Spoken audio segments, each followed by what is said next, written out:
I have so much more time to create more businesses. I literally have 5 businesses right now.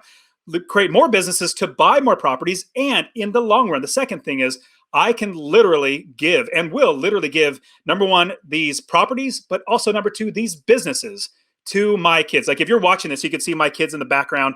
I have 4 kids. They're fantastic. I'm going to build up the businesses and my real estate so I can literally give it to them.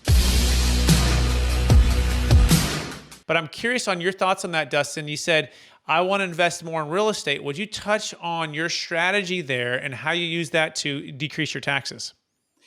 I love buying a piece of property and then having my taxes get so much less because a few different things. Number one, let's say you don't have any businesses, but you are a doctor and you're making a lot of money. Well, you're making a lot of money, but you're going to be paying a lot of money in taxes. Why not take that money that you would be paying for taxes, buy a piece of property with it, and the depreciation alone is literally going to destroy you, the amount of taxes you're going to have to pay. So for me, as I make money through whatever means I have from, I make ads from YouTube. They pay me money for having my YouTube videos out there. All of that from my books or my coaching, all that stuff literally goes back into buying rental properties. Now, here's the great thing. Obviously, you have depreciation, which I love. Like nobody really understands how amazing depreciation is until they actually have their accountant put it inside their taxes. And they're like, oh my goodness, look at all the money I saved. From there, I also have a property that's making me money to buy more properties. Then I take that money to buy more properties. And then that makes me even more money to buy more properties. But on top of that, 2 other things. Number one, I have so much more time to create more businesses. I literally have 5 businesses right now.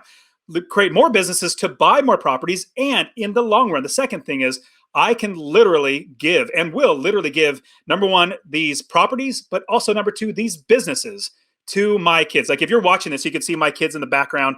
I have 4 kids. They're fantastic. I'm going to build up the businesses and my real estate so I can literally give it to them. Now, they're not going to be like trust fund babies or anything like that. They're literally going to be working in the business. But what we're doing is we're creating generational wealth, but everything goes back into real estate because we hold our wealth in real estate. We make money from that wealth and then we buy more real estate. Beautiful. That makes perfect sense. And I want all our listeners to picture this strategy here, right?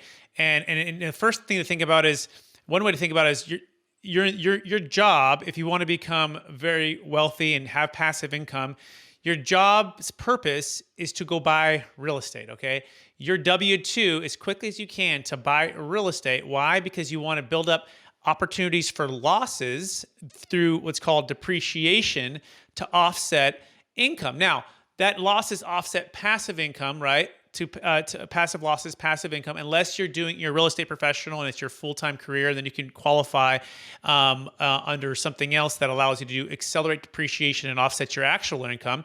So, but the first stage in is changing the mindset to say, if I want to be passive, I want to have freedom, I want to be able to retire from the W-2, not have to just put it into the stock market, 401ks, IRAs, is to be able to buy enough real estate to offset not only the passive income on that real estate, but also potentially even active income.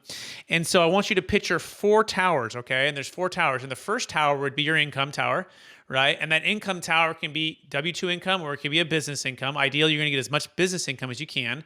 And also passive income. The second tower is going to be depreciation, right? And so you have to ask yourself, if what I own is not able to depreciate off my taxes, then I'm going to be paying more in taxes, okay? Which leads into the third tower, which is leverage. If you can leverage enough, meaning taking on smart debt to buy real estate to depreciate, like for example, let's say you had a $300,000 down payment, you could buy $1 million apartment complex. You can depreciate a big majority of that even within the first couple of years, as much as maybe 25% of that $1 million. So let's say you're making $250,000 of cash flow, you can offset that with the depreciation, and then you could walk away in that given year income tax-free on that passive income. So there's these different towers, and if you don't have 1, 2, or 3, or 4 of these, you're not building wealth as fast or as efficient as you can. And there's a really cool video on this too. By the way, the last tower is taxes, right? So most people are stuck between the W-2 tower, and which is big income perhaps, and then big taxes, and they don't have any of the real estate tower or the passive income tower or the depreciation tower, and so they're just paying the most amount of taxes. So Robert Kiyosaki said it well. He goes, Dustin, he goes, the middle class, they're paying all the taxes, right? And the lower class, they may or may not pay taxes based upon their income levels, but how do you shift that?